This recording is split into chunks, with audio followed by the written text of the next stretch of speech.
This is Optimal Relationships Daily, episode 964, How to Teach Your Kids to Be Entrepreneurs, by Kalen Bruce of freedomsprout.com. Hello, everybody, and thanks so much for joining me again here on ORD. I am your host, Greg Audino. So happy to have you here for another parenting show, this time courtesy of Kalen Bruce of freedomsprout.com. I really love Kalen's work. You know, he's so good at giving parents simple instructions about big ideas, and he really models the way we can do this for our own children if we have them. It is Friday, so I'll keep this intro nice and short for you. Let's hop into the work now and start optimizing your life. How to Teach Your Kids to Be Entrepreneurs, by Kalen Bruce of freedomsprout.com. If you listen to the Dave Ramsey Show, you may have heard the 14-year-old who called in and told his story about being $21,000 in debt.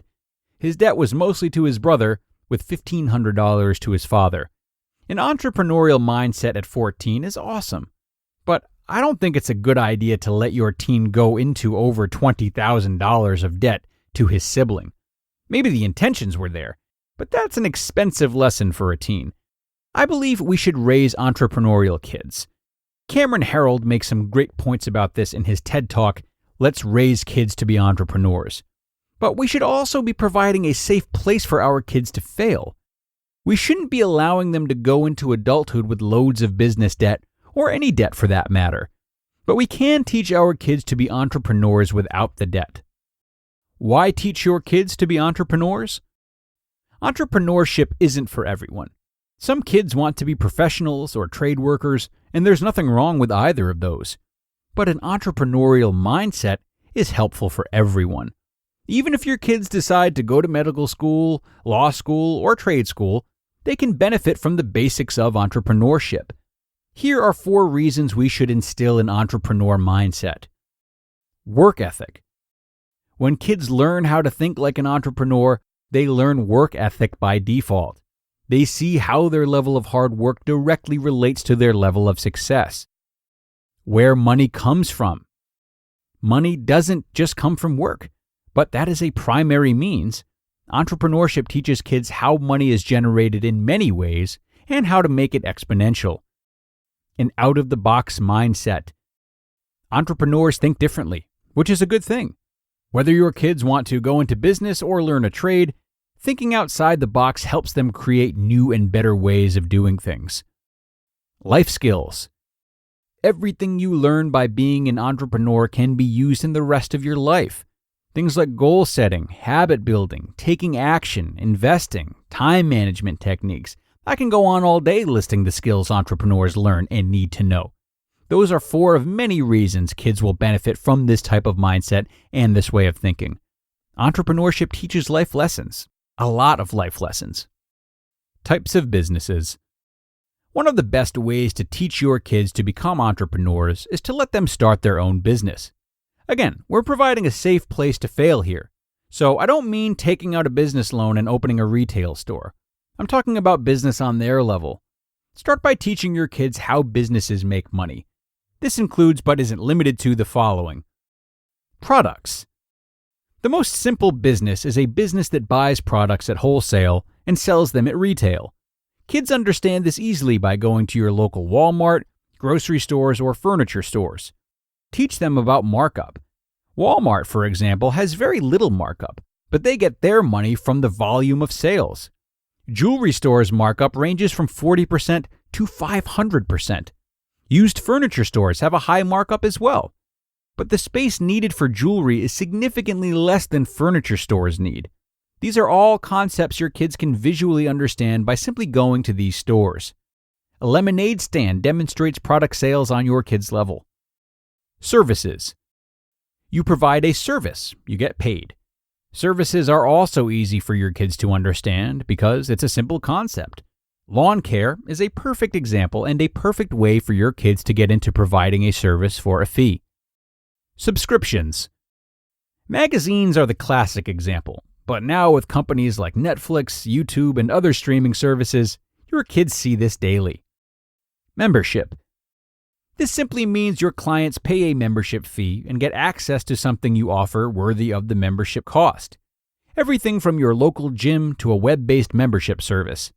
The main thing for kids to understand here is that you need to have something valuable enough to get people to pay for it. Advertising and affiliates. This is one of the less common ways, but it's still an option. Newspapers and television were the classic examples, but in today's world, this happens through web traffic and uploaded videos. You can always teach your kids to start their own blog, and they'll begin to see how they can make money from advertisers and affiliates. Figure out what your kids are interested in and focus on that. If they're not interested, they're not going to retain what you're teaching them. Starting their own business. Take any example from what I just listed and help your kids start their own business. If they open a lemonade stand, they may not need to go through the actual legal process for real, but go through it with them as if they were actually doing it. Determine interest. First, you'll need to figure out what they are most interested in. Then you can start working the plan. The most important lesson here is to do something they love in the first place. Survey the market. Teach your kids how to figure out who their market will be, based on the type of business they choose. A little internet research goes a long way. The most important lesson here is to know their market so they know how to target said market. Create a business plan. There are plenty of free tools online to create a business plan. The most important lesson here is that you must start with a plan. Form a legal business. In the real world, would this business be an S corporation, C corporation, LLC, partnership, or sole proprietorship? Help your kids figure out which one would be best for their businesses. This is also when they would decide on a name for the business. They'll like that part. The most important lesson here is that the type of business you form is based on the type of business you choose. Hire employees. Once the business is set, it's time to hire help. Your kids can literally do this with younger siblings, or they can theoretically do this on paper. The most important lesson here is to learn delegation, because we only have so much time in our own life. Becoming an entrepreneur isn't just about starting your own business. It's about a mindset. That's why it makes sense to teach these skills to any child, even if they don't plan to start their own business.